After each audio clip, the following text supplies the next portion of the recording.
मैं पिता की आज्ञा भी नहीं मानता। हे लक्ष्मण तुम उठो, लक्ष्मण तुम उठो।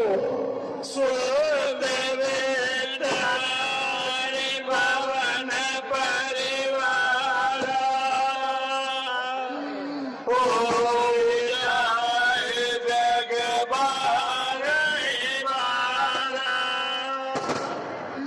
अज विचार दिया जाग उदाता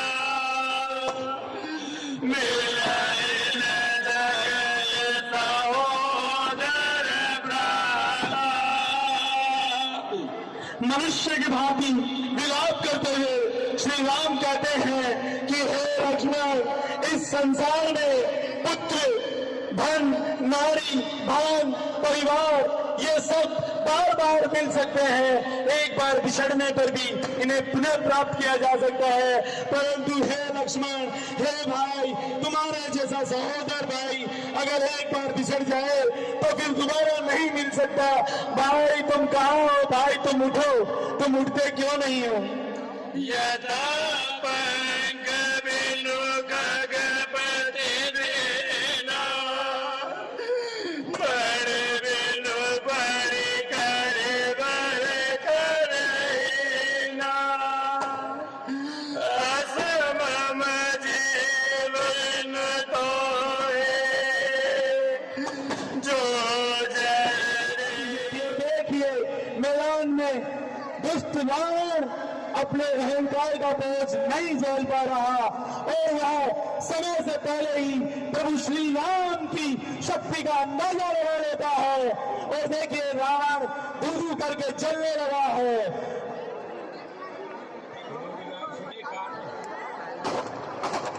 इधर मैदान पर दूसरी तरफ देखिए हनुमान जी उसी वक्त संजीवनी बूटी लेकर के आ गए हैं और संजीवनी बूटी को मिलते ही लक्ष्मण जीवित हो गए हैं। और लक्ष्मण जी के उठते ही वानर दल ने जो पहले शोक की लहर चली हुई थी एक बार पुनः उत्साह उल्लास छा जाता है और सभी युद्ध के लिए आतुर हो उठते हैं। रावण को देखिए अपने अहंकार को नहीं झेल पाया और अपने समय से पहले ही अपनी गति को प्राप्त हो गया। अभी कुछ ही समय में ये दुष्ट कुंभकर्ण और मेघनाथ भी आपके सामने अपनी गति को प्राप्त करेंगे।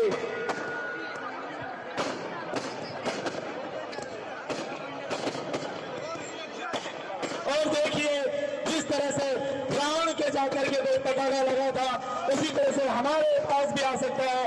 मेरा सभी नागरिकों से आग्रह है आप मैदान में नहीं आए, मैदान से दूर रहे, कोई भी अनहोनी हो सकती है। सभी से एक बार पुनः आग्रह और पुलिस वालों से मेरा आग्रह कि आप भीड़ को नियंत्रित करने का प्रयास करें।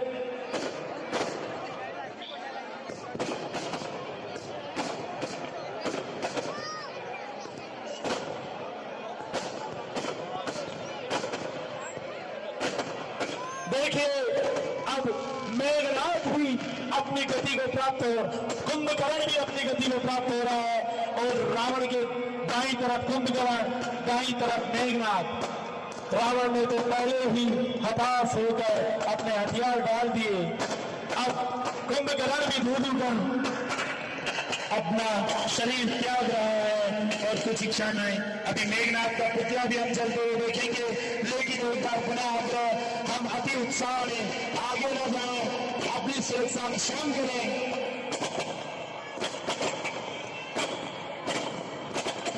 अब लंका विजय के बाद मंच पर विभीषण जी का राज तिलक होगा और रघुनाथ जी की आरती होगी।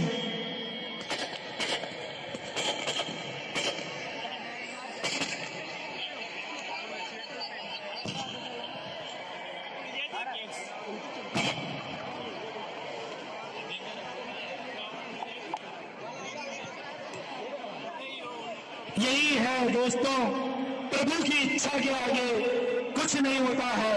हम कुछ और विचार कर रहे होते हैं परंतु प्रभु के मन में कुछ और चल रहा होता है। शायद प्रभु की यही इच्छा थी कि नहीं, इस बार इस अहंकारी को मैं और ज्यादा देर तक खड़े नहीं देख सकता।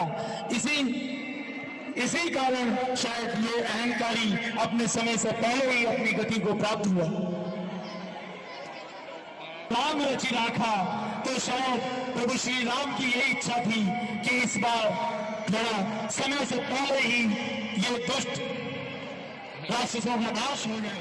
और देखिए कुंभकर्ण और मेघनाद दोनों भी अब अपनी गति को प्राप्त हो गए हैं।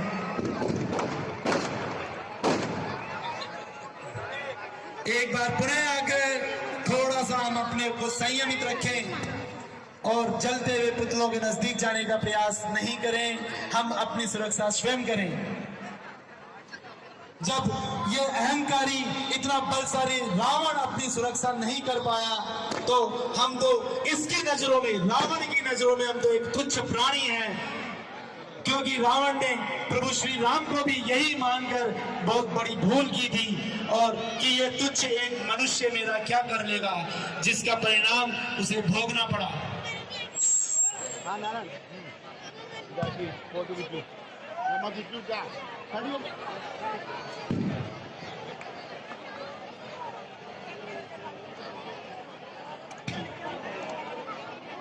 और ये हजारों की संख्या में इस पटेल मैदान पर पहुंचे हुए सभी भक्तगणों का एक बार पुनः नगर परिषद केकड़ी और विजय वर्गीय समाज केकड़ी की तरफ से बहुत बहुत साधुवाद, धन्यवाद, हार्दिक स्वागत, अभिनंदन। अभी इसके बाद रघुनाथ जी की आरती होगी, विभीषण जी का रास तिलक का कार्यक्रम मंच के समीप होगा। उस आरती में हम सभी भागीदार बने और समाज के सभी बंधुओं से आग्रह कि रघुनाथ जी की आरती के बाद जो ये विमान जो मंदिर कुंज से आया, रघुनाथ जी का शोभा यात्रा पुनः पटेल मैदान से नगर के मुख्य मार्गों से होते हुए मंदिर कुंज पहुंचेगी। वहाँ बीच बीच में जगह जगह पर रघुनाथ जी की आरती समाज बंधुओं से और कई जो भी घर प्रतिष्ठान रास्ते में आते हैं सभी रघुनाथ जी की आरती करते हैं। तो इसी के साथ रघुनाथ जी की आरती होते हुए ये शोभा यात्रा पुनः मंदिर कुंज पहुंचेगी। हम सब उस शोभा यात्रा का हिस्सा बने, उसमें हम सभी सहयोग करें।